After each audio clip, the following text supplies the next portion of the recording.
So let's just do a very quick review of what we said last week, and then we're going to go on. Uh, we're dividing this topic into two parts. The topic being really human exceptionalism, even though one could define the topic in a more narrow sense as, are there intelligent beings other than human beings? But the truth matters, it opens up a much larger philosophical issue, which we're going to get involved into today, and that is, are human beings exceptional? We're special. We're the center of the universe. And that can express itself both as, could there be, therefore, depending on what you think about human exceptionalism, could there be other life forms which are intelligent, maybe even more intelligent than us? And then it also expresses the notion of the purpose of creation. Do human beings somehow manifest the purpose of creation? So it's a really fascinating and large topic. Now, what we saw last time was we just wanted to see, are there any textual proofs that there could be some kind of intelligent life force other than here down on Earth, or not? And so, yeah. Was this concept of human exceptionalism the same idea that led people to think the Earth is the center of the universe and the sun revolves around the Earth? And then, yeah, so we're going to talk about that. We're going to get right into that. So just very briefly, we saw that basically, I used to have a Rebbe in Yeshiva, Rav Yehuda Parnas, who sometimes he would raise an issue and say, Rabbi Isai, what do you think? And then people didn't raise their hand. He would say, Rabbi Isai, no matter what you say is going to be correct, because sometimes you'll have an issue in which every possible viewpoint, logically, will be represented by great Jewish thinkers. So this is the issue here, that is there any textual evidence that there is intelligent life on other planets? And the answer is, every possible answer is true. And that is, we have passages which seem to indicate that there is absolutely no other intelligent life. As a matter of fact, there's probably no other life other than here on Earth. And that's what we saw, for instance, in Tikkun Zohar, where it talks about the fact that God brought out trees and grasses and animals and cattle and birds and fish and human beings from the earth. Right? But God created the celestial bodies, heaven and earth, but doesn't associate those with any kind of living creatures. And that's the great Kabbalist Rav Mordechai Sharabi said, based upon that passage in Tikkun Zohar, there cannot possibly be any other life all out of this planet, as expressed by that particular passage. And we see other passages like that. Rav Saadia Gaon also held that there are no other existences other than this planet, and he bases that upon his view of physics of the time, and that is that the universe is constructed of concentric spheres. At the center of the concentric sphere of spheres is that which is heavier, and as we go through the concentric spheres outward, they become lighter. So he claims that if there were other planets with life on them, it's impossible, because they would crash through the concentric spheres down to the Earth, because it would be a planet and it has mass, and then that mass would then go towards the center. So based upon his view of physics, there cannot possibly be other planets that are made of matter at all. And those planets cannot possibly, certainly, since they don't exist, there's the issue of whether or not there's intelligent life on them is moot. And there are other people who say that you could see the same point based upon passage in the Torah, where the Torah seems to describe the circumference of existence from one end of the earth even to the other end of the earth, right? That's all there is this particular planet. And then we saw, that's the view that says, you see there's evidence in text that there cannot be other life forms other than that which we have here, certainly not intelligent life forms. But then we saw Rav Chisda Kreskus, who says that he looked at all the sources and he's not sure. maybe yes, maybe no, and you can bring evidence to one way or the other. And he says, as an example, and he brings an example from the Talmud, which suggests that there are 18,000 other worlds. And that's based upon this sort of somewhat whimsical passage in the Talmud that says, what does God do at night? So he rides on his light cherub and flies in 18,000 worlds. So there's a possible indication that there are other worlds, though Rav Kriska says he can find other sources which seem to contradict that as well. And then we saw that there is a view that says that there are certainly other worlds and that they certainly have intelligent beings on them. And that's based upon, as we saw last time, this passage from Shirat Devorah, where Devorah sings this victory song over Sisera. And in that song, she says, curse Meroz, said the angel of Hashem, curse bitterly its inhabitants, because they did not come to help Hashem against the mighty. So who's this Meroz, and why is it being cursed? So we have actually a passage in the Talmud that says Meroz was, in fact, a star, and the planetary body, not really a star in the sense that we think of it nowadays, not on fire, right?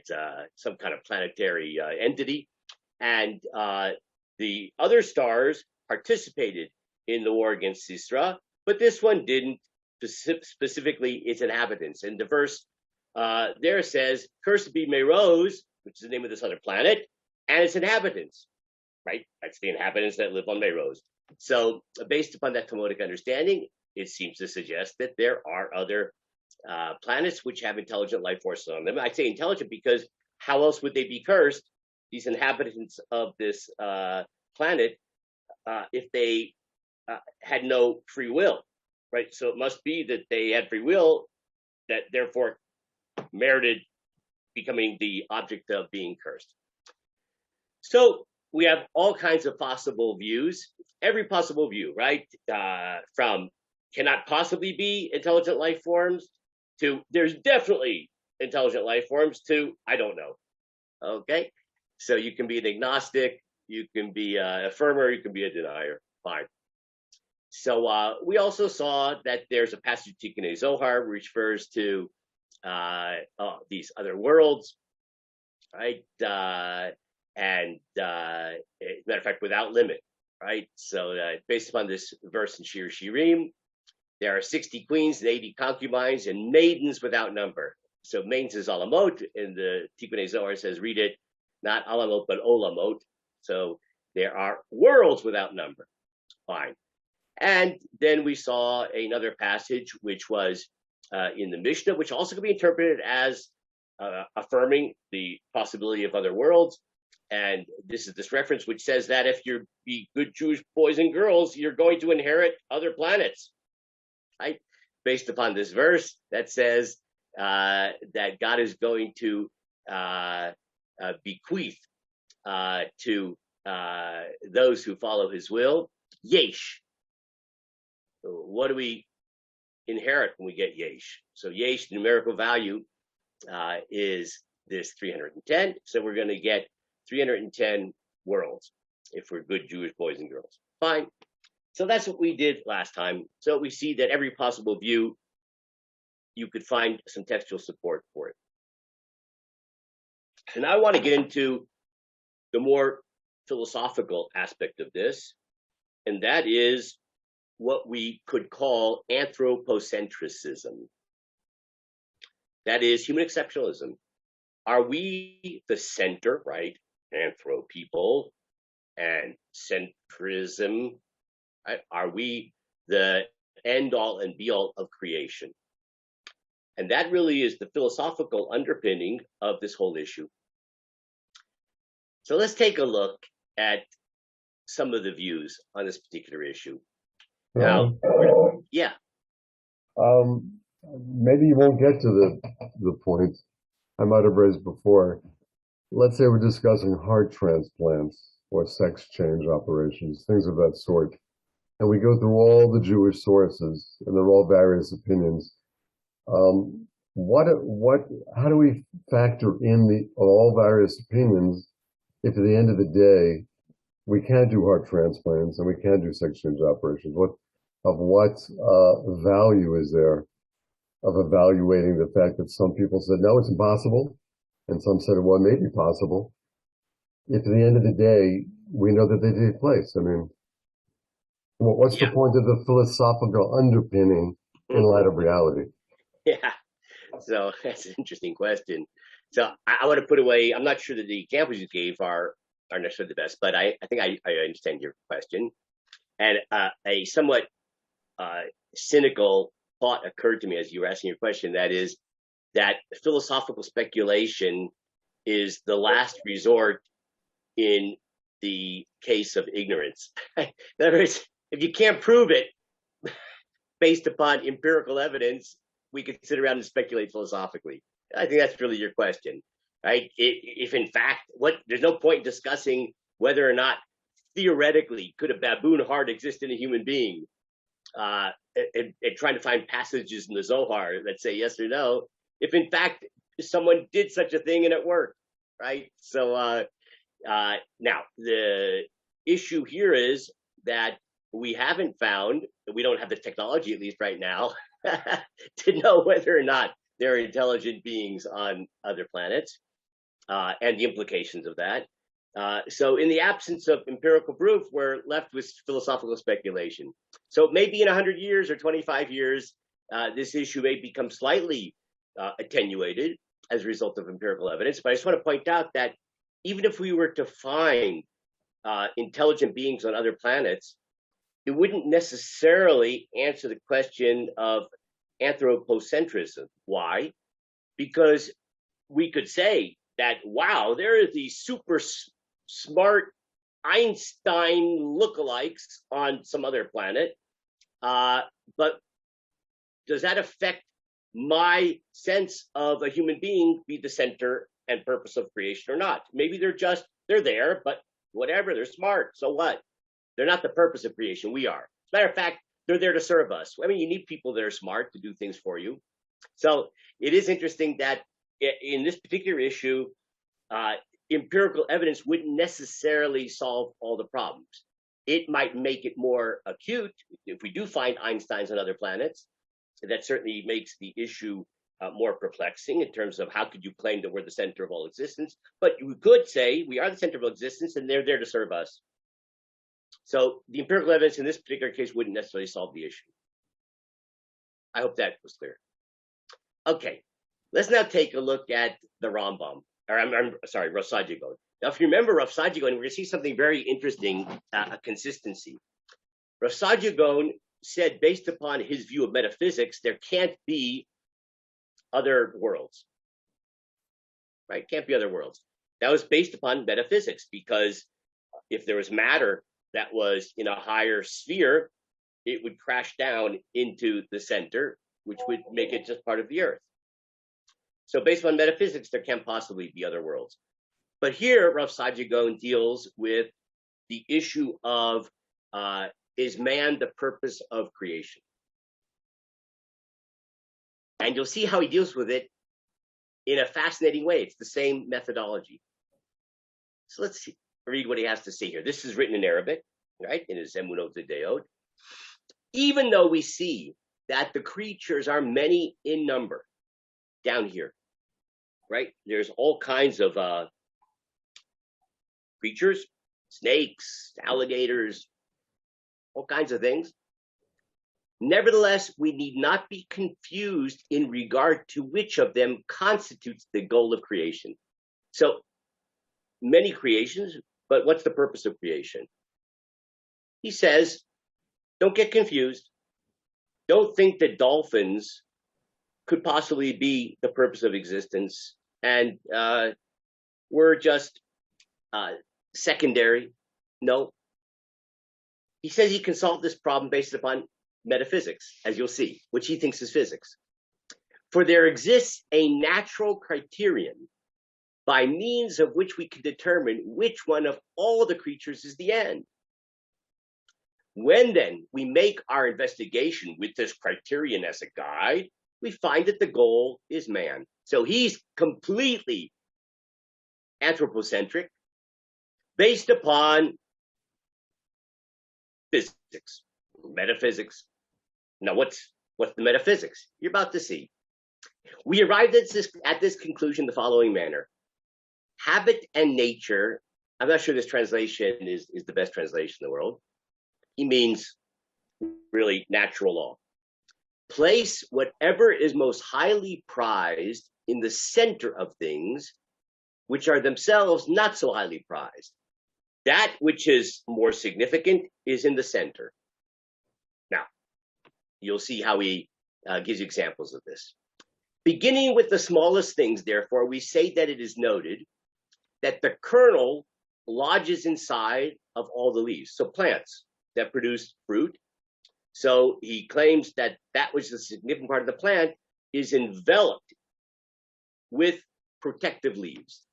This is due to the fact that the kernel is more precious than the leaves, because the growth of the plant and its very existence depends upon it. So that which is more significant is more internal, spatially more internal. Similarly, does the seed from which the trees grow, if edible, lodge in the center of the fruit, as happens in the case of a nut.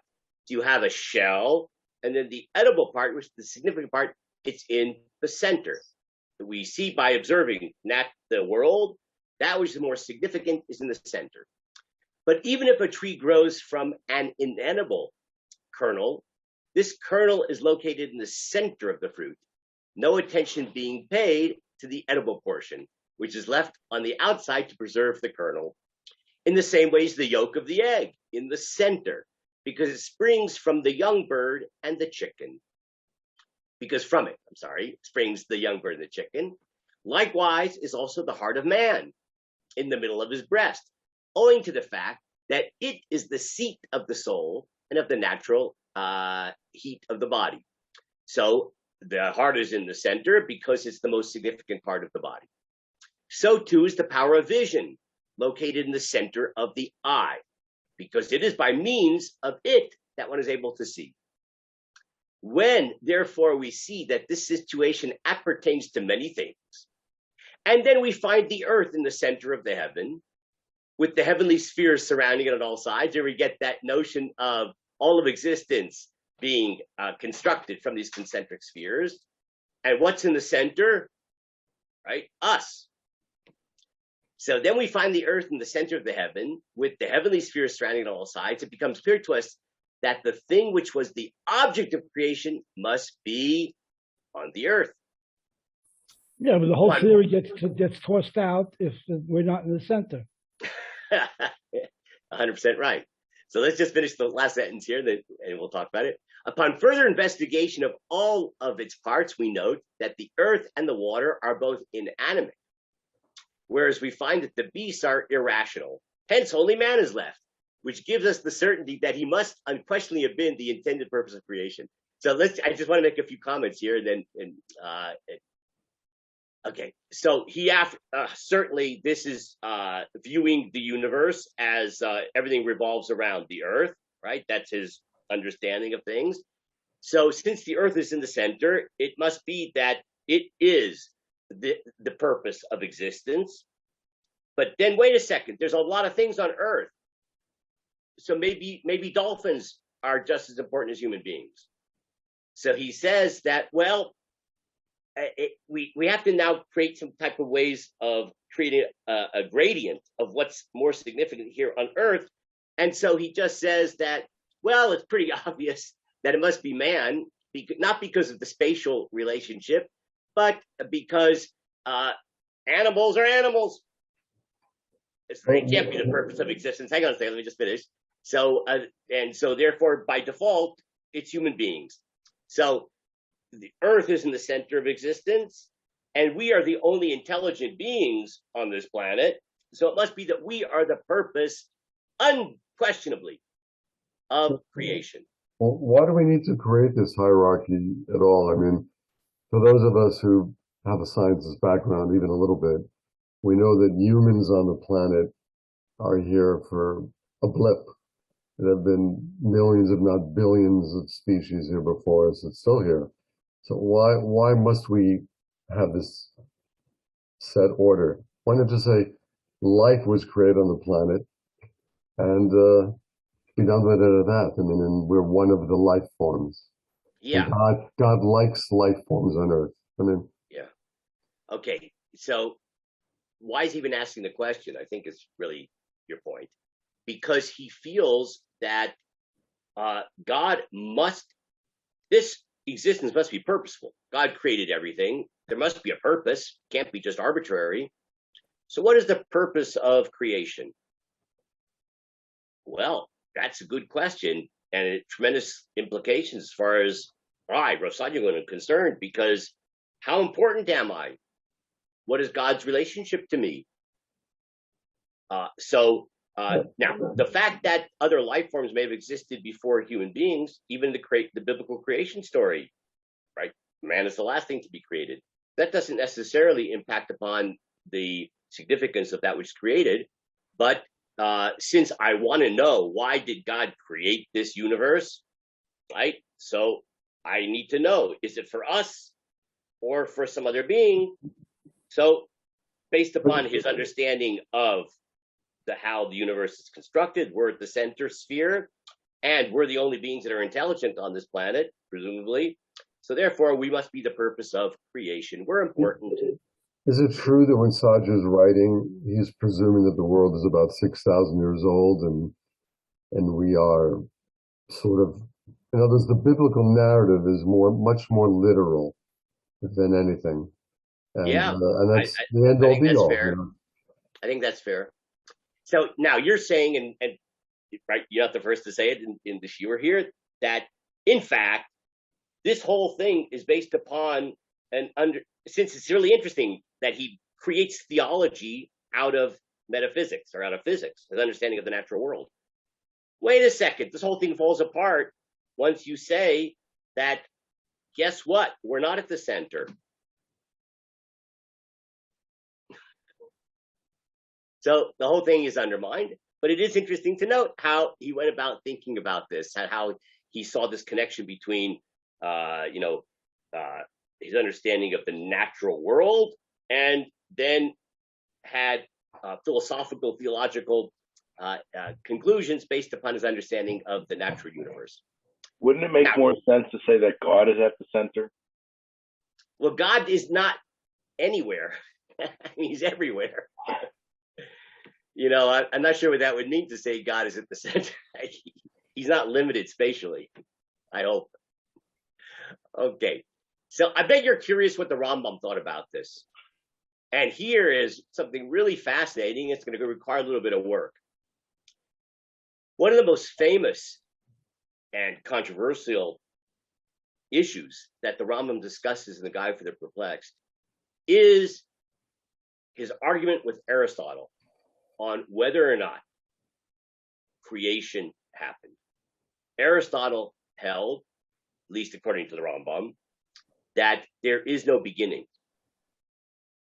Existence always existed. There is no creation.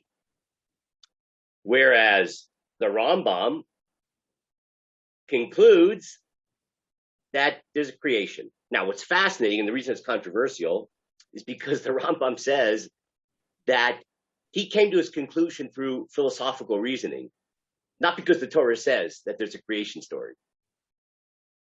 So that's pretty controversial, because he says that if he would have been convinced philosophically, like Aristotle, he would have reinterpreted the passage in the Torah differently. He would have interpreted that there always was matter in some way. Okay? So he's not intimidated, as it were, by the Torah's creation story, but he's compelled to his view because of philosophical reasoning. And then that informs how he reads the Torah. You can imagine why this is controversial.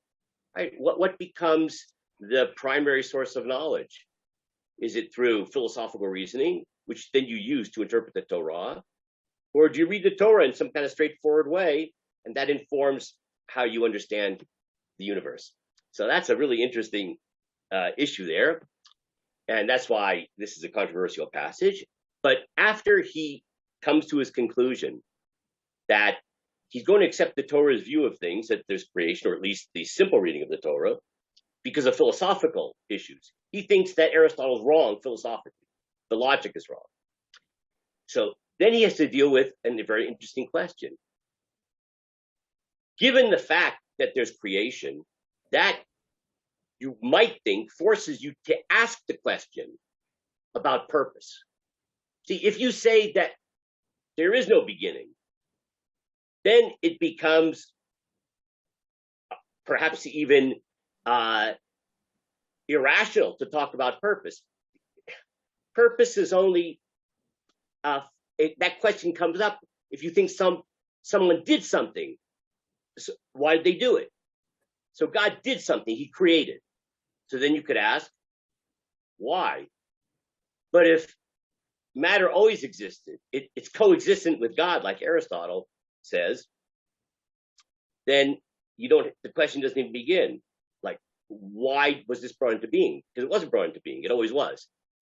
So we're not here to think about Aristotle, but we're here to think about how the Rambam dealt with this issue of, given the fact that the Rambam came to the conclusion that creation took place, then the question becomes, for what purpose?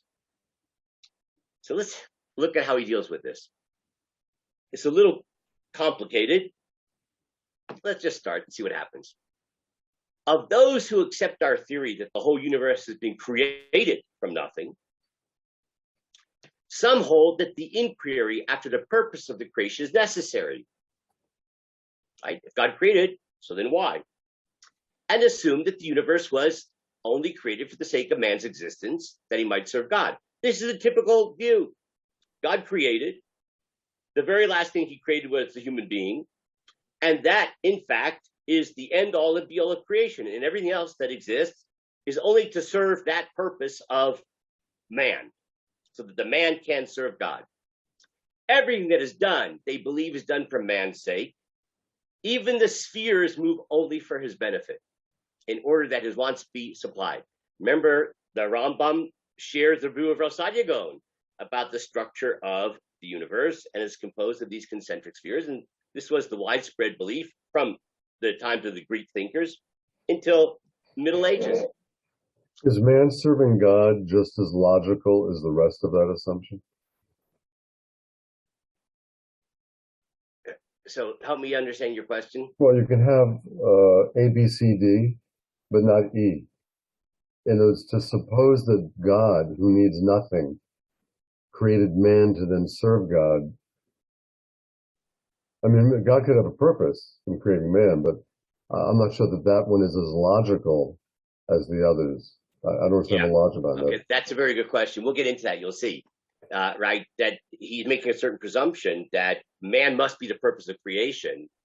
And then he goes one step further and says, man exists in order to serve God. So Bruce says, well, I can maybe accept the thesis that we're the purpose of creation, but to serve God?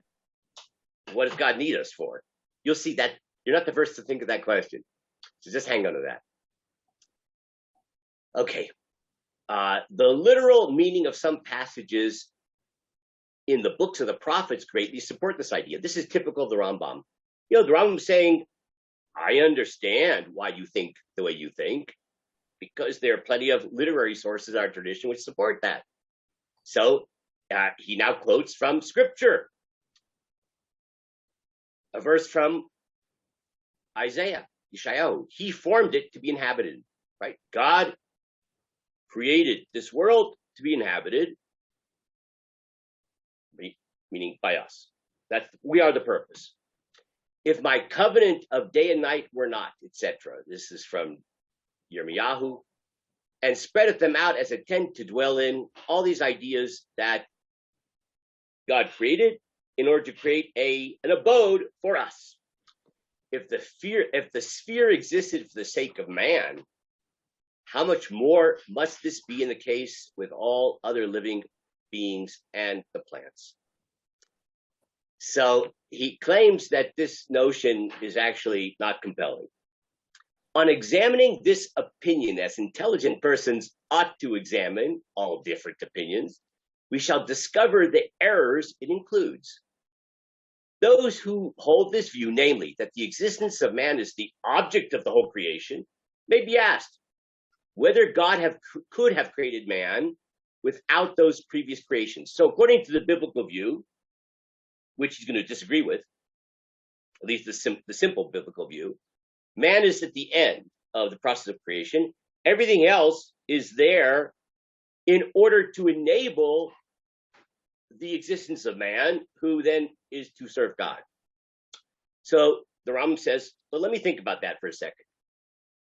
So if you say that human beings are the purpose of creation, and everything that was created before it is in order to support that purpose, so then we can ask whether God could have created man without those previous creations, or whether man could have come into existence after the creation of all other things. If they answer in the affirmative that man could have been created, even if, for example, the heavens did not exist, they will be asked, what is the object of all these things, since they do not exist for their own sake, but for the sake of something that could exist without them.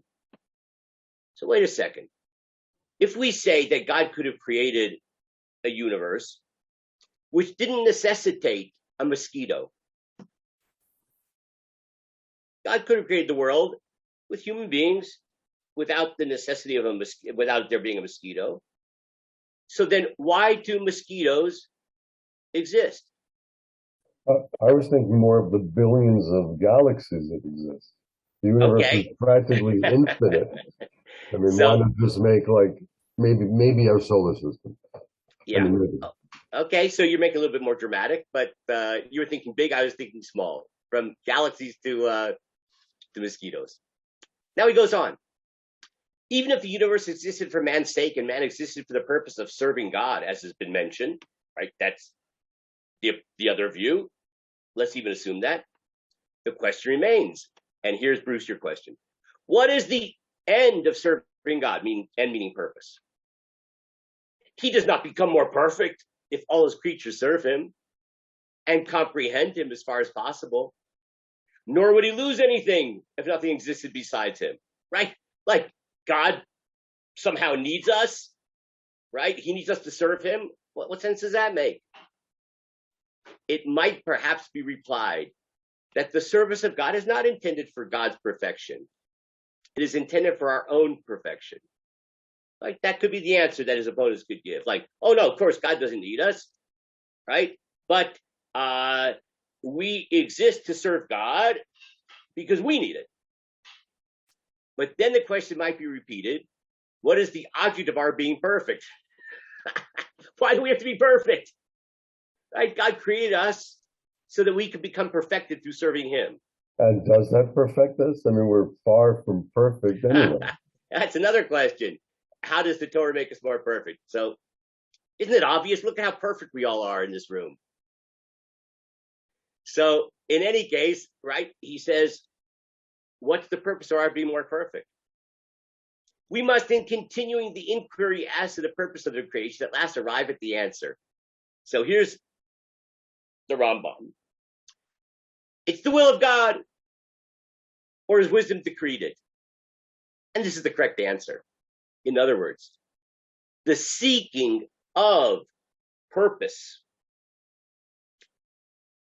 that somehow all the universe is created for the purpose of human beings. And why that? So that we may serve God. So it has logical fallacies in it, as he just described. So then I don't understand. So how do we relate to the issue of the purpose of creation? And you know what his answer is? And this may be surprising. God willed it. Stop thinking about it. Just drink a glass of wine and learn Tanya. Like, forget about it. It's God's will. I'll just tell you a little anecdote. I had this teacher when I was in yeshiva, and Rob Parnas. Some of you may have heard of him. He was a student of Rav Soloveitchik, is still around as far as I know. It was a very dramatic and powerful teacher.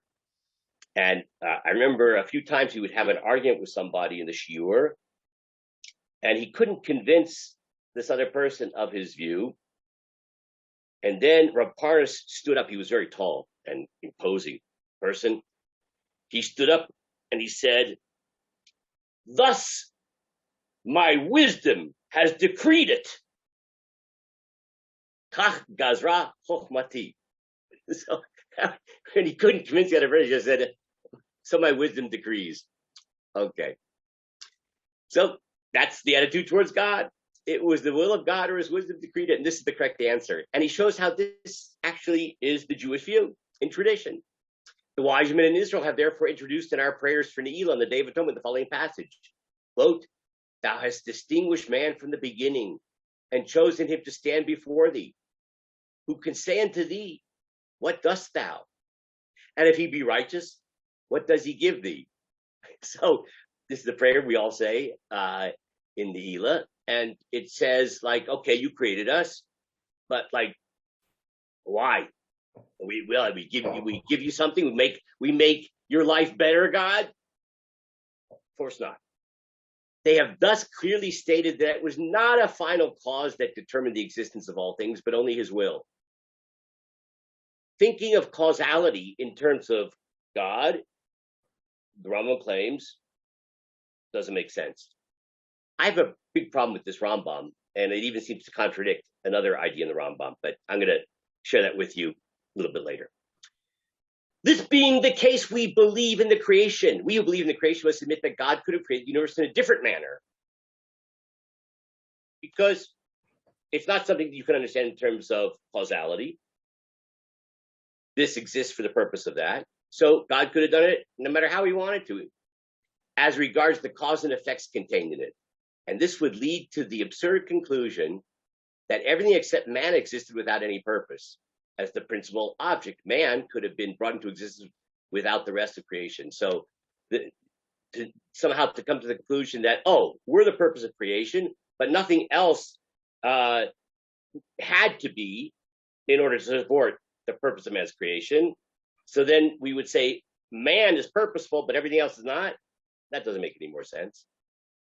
Can't the Rambam just say he just doesn't know sometimes? When you don't know, you don't know. I mean, yeah. So he had a lot of confidence. Yes. I consider, therefore, the following opinion is most correct according to the teaching of the Bible, and best in accordance with the result of philosophy, namely. Now here comes the punchline, that the universe does not exist for man's sake, but that each being exists for its own sake and not because of some other thing. That's really interesting. You know why mosquitoes exist? For their own sake. It had nothing to do with serving the purpose of human beings, and that is the ultimate purpose of creation. Thus we believe in the creation, and yet need not inquire what purpose is served by each species of the existing things, because we assume that God created all parts of the universe by his will, some for their own sake and some for the sake of other beings that include their own purpose in themselves. In the same manner as it was the will of God that man should exist, so it was will that the heavens with their stars should exist, that there should be angels, and each of these beings is itself the purpose of its own existence. Everything is created for its own reason, not necessarily in order to support the purpose of our existence. I think that's sort of the same thing as saying, I'm not exactly sure.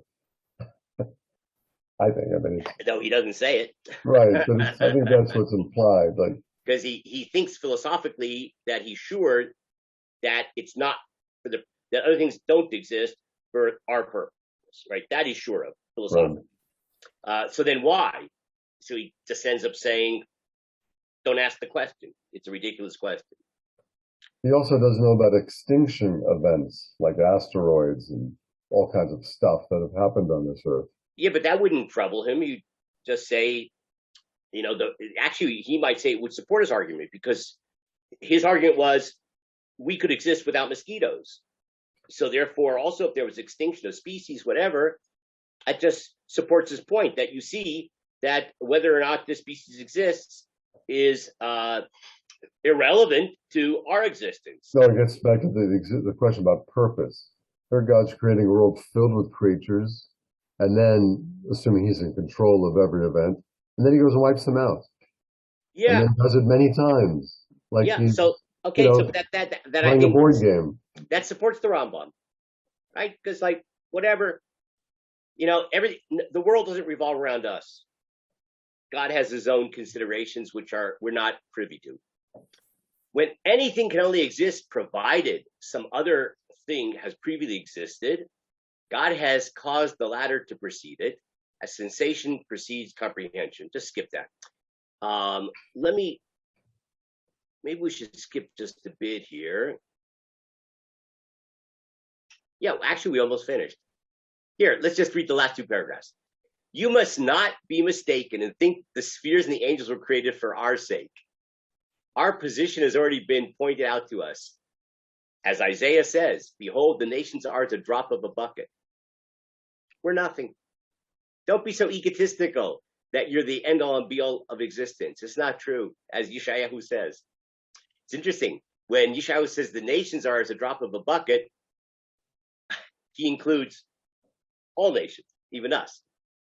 Now compare your own essence with that of the spheres, the stars, and the intelligences. And you will comprehend the truth and understand that man is superior to everything formed of earthly matter, but not to other beings. He is found exceedingly inferior when his existence is compared with that of the spheres, and all the more so when compared with that of the intelligences. Now, let's just take a break for a second. I think we discussed this last week. Does anybody remember what the Rambam means when he talks about the intelligences? He means angels. Yeah. Okay? Because he thinks, and you'll see it in a second, that angels are incorporeal, don't have bodies, and it's like intelligence disembodied.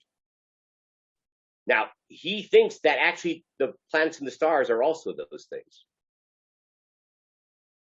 Okay, so that's why we'll have to discuss a little bit about his understanding of angels. But this is amazing. Not only is he saying that we're not the center of existence and the purpose and be all and end all of existence, but we're even inferior. Look at the intelligence, the abstract intelligence out there, the sun and the moon, which he thinks are intelligent existences. But he's saying on this planet, we're at least the end all be all.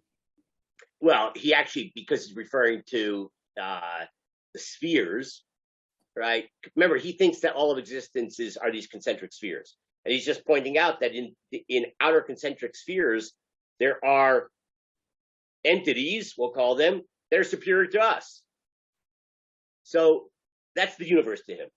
So not only are we not the center of all existence, we're not even the most superior.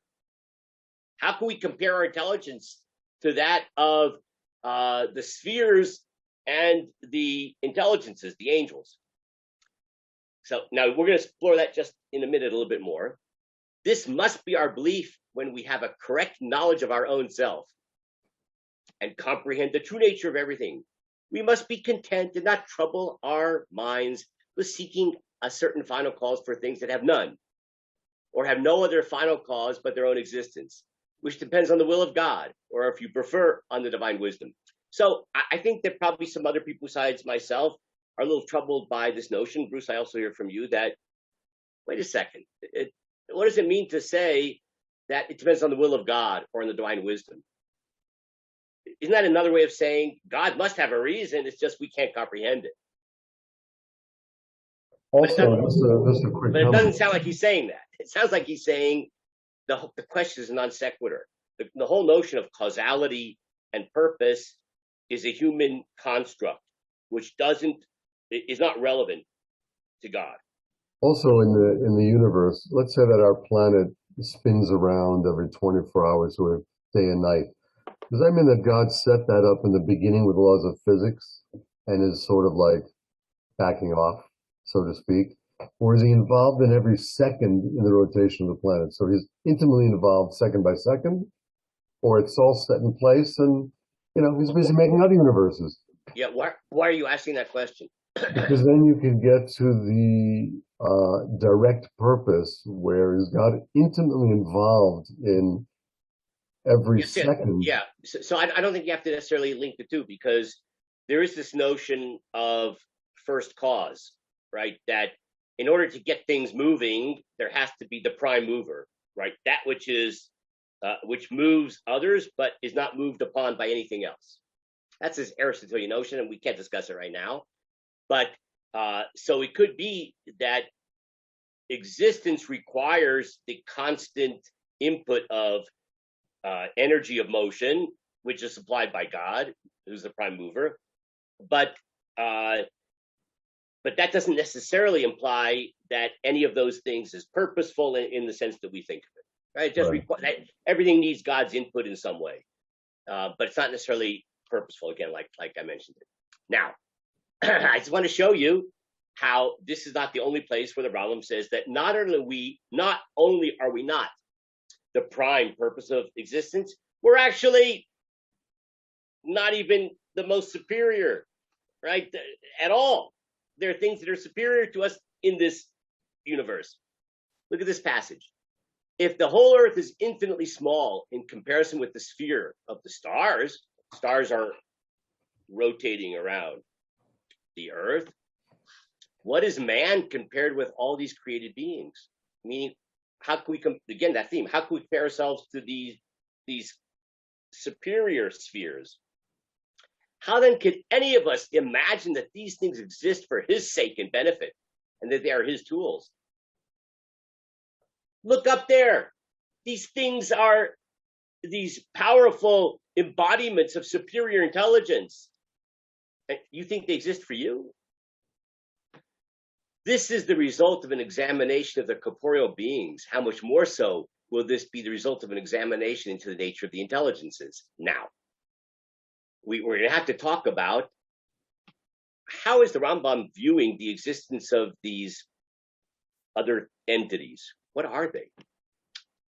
So let's take another look. Now, we're going to move away from the Rambam and the Guide for the Perplexed and go to the Mishna Torah. As an aside, before we do this, there is this contention among some that the Rambam in his Mishna Torah is orthodox.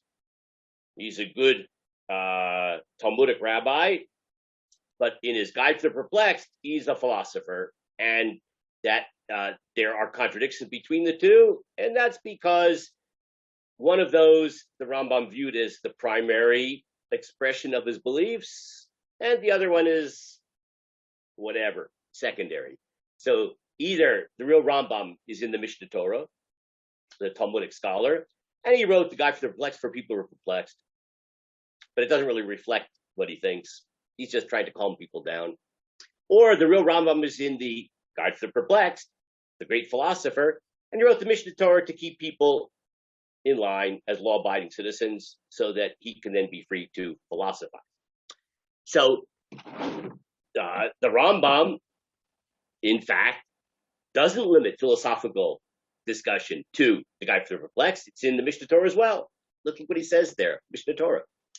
When man contemplates concerning these things and perceives all creatures, whether angel, sphere, or man, the likeness of himself, and discovers the wisdom of the Holy and Blessed be He, in all beings of form and in all creatures, his love for the omnipresent increases, and his soul and body thirst and yearn to love him.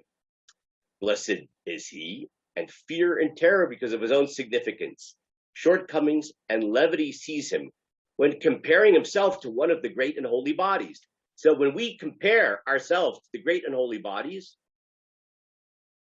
right? When you take a look at, let's say, Bruce Markowitz, who is a great and holy body, at peak of physical fitness and physical beauty, you look at yourself and you say, I'm a Gornish. Verily so, to one of the pure forms, right? Compare yourself to these other spheres, not to Bruce. Separated from bodies of clay, which never joined a body of clay, right? Separate intelligence means there's no body. No body. That's not one word, no body. No body. Because body represents inferiority, right? The Rambam thinks that the more material something is, the more inferior it is. So these things that exist in these outer spheres, which exist without a body, are obviously inferior. And then when you look in the mirror, what do you see? He will then find himself likened to a vessel full of shame and disgrace, empty and wanting, which is the way I usually think of myself when I see myself in the mirror in the morning. So far, so good? Okay. Now, what are these things out there? These separate intelligences. Let's see how the Rambam explains So, this. although he's a doctor and bases his medical opinions based on observation and repeatability, like any good doctor or scientist, when it comes to these other areas, he's purely a philosopher, because this is obviously not scientifically observable or based. Yet he believes in them quite strongly. Right. But he thinks that logical thinking is as powerful as a telescope or a microscope. Right. Now, it is interesting to note, and I don't want to the whole discussion about this, but people did these thought experiments. Einstein would do thought experiments that couldn't be empirically proven, but he felt were proven through scientific reasoning. And then lo and behold, people, even after he died, were able to verify aspects of his theory based upon his scientific thinking. And the Rambam was sort of in this spirit of things, and even more extremely so, that logical thinking brings you to absolute truth, because logic is utterly compelling, according to the Rambam. It's no different than being able to verify the existence of something with a microscope or a telescope, and in some ways even more compelling, because seeing can be deceptive, right? But logic is, if you thinking properly, is not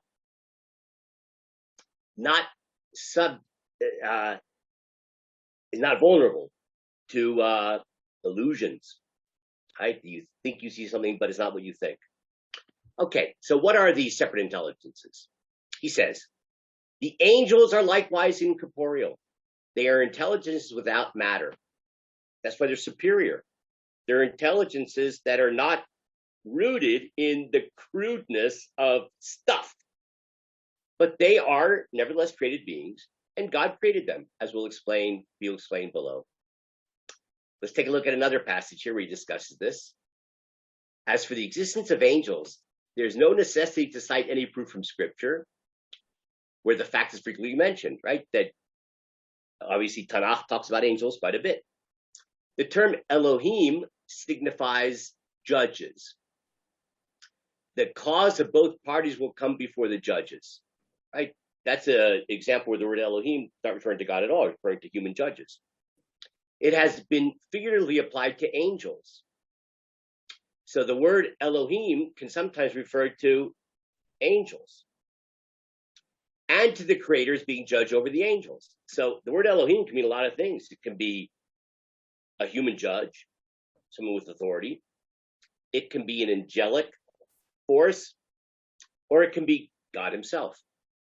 And whenever you look at the term Elohim in Tanakh, you have to be very careful as to which meaning it has of those three options. When God says, I'm the Lord your God, the pronoun your refers to all mankind. But in the phrase Elohei ha-Elohim, that's a phrase we see in Tanakh. He's the God of gods. Uh-oh, God of gods? There are other gods? I thought we don't believe in that. So he says, no, don't panic. The word Elohim can mean angels. He's the God of the angels. He's described as the God of the angels. And in Adonai ha-Adonim, it's the same idea, Lord of lords, as the Lord of the spheres and the stars, which are masters of the rest of the corporeal creation. We are under the domination of these disembodied intelligences and forces, right? And they themselves are under the authority of God. So Adonai ha-Adonim. The nouns Elohim and Adonim in these phrases do not refer to human judges or masters, because these are in rank inferior to the heavenly bodies, much less do they refer to mankind in general, including masters and servants, or to objects of stone and wood worshipped by some as gods. For it is no honor or greatness to God to be superior to stone, wood, or a piece of metal. The phrases therefore admit to no other meaning than this, that God is the judge over the judges, meaning over angels, and the Lord over the spheres. Okay, now, what are these angels? Now he says something really fascinating. We have already stated above that angels are incorporeal. Angels don't have bodies. This agrees with the opinion of Aristotle. Not surprising. He likes to be in harmony with Aristotle if he can. There's only one. There is only this difference in the names employed. Aristotle, uses the term intelligences, and we say angels. So he's referring to Jewish tradition. The Rambam himself uses the term intelligences, and we saw a lot in his own philosophical writing. He's just saying in Jewish tradition, what are called angels are the same thing that Aristotle called the separate intelligences. His theory is that the intelligences are intermediary beings between the prime cause, that's God, and existing things, and that they affect the motion of the spheres, on which motion the existence of all things depends, which we alluded to before. We might call that the laws of physics. Yeah.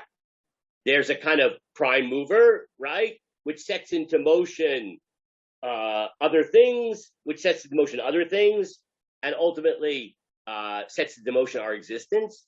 But it all is traced back to God.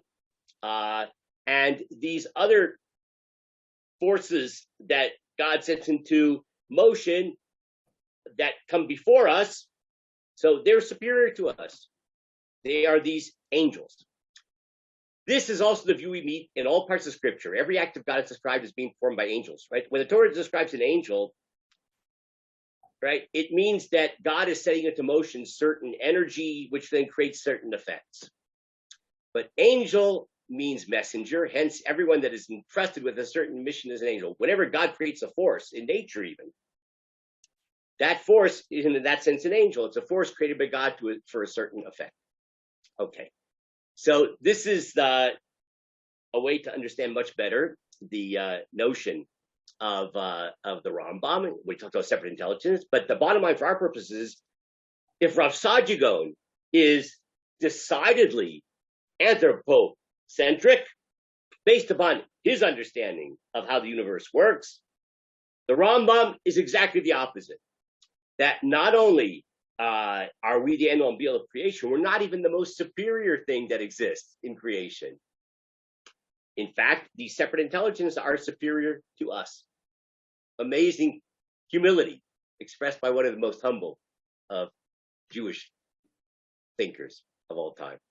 Now, I'm going to show you something really fascinating next time. Rav Kook responds to this. I'll just set it up for you, and then we'll discuss it next time. Rav Kook was responding to a Rabbi Zev Yavitz, who's a contemporary of his, who was a famous Jewish historian, Orthodox guy, wrote a book called Toldot Yisrael.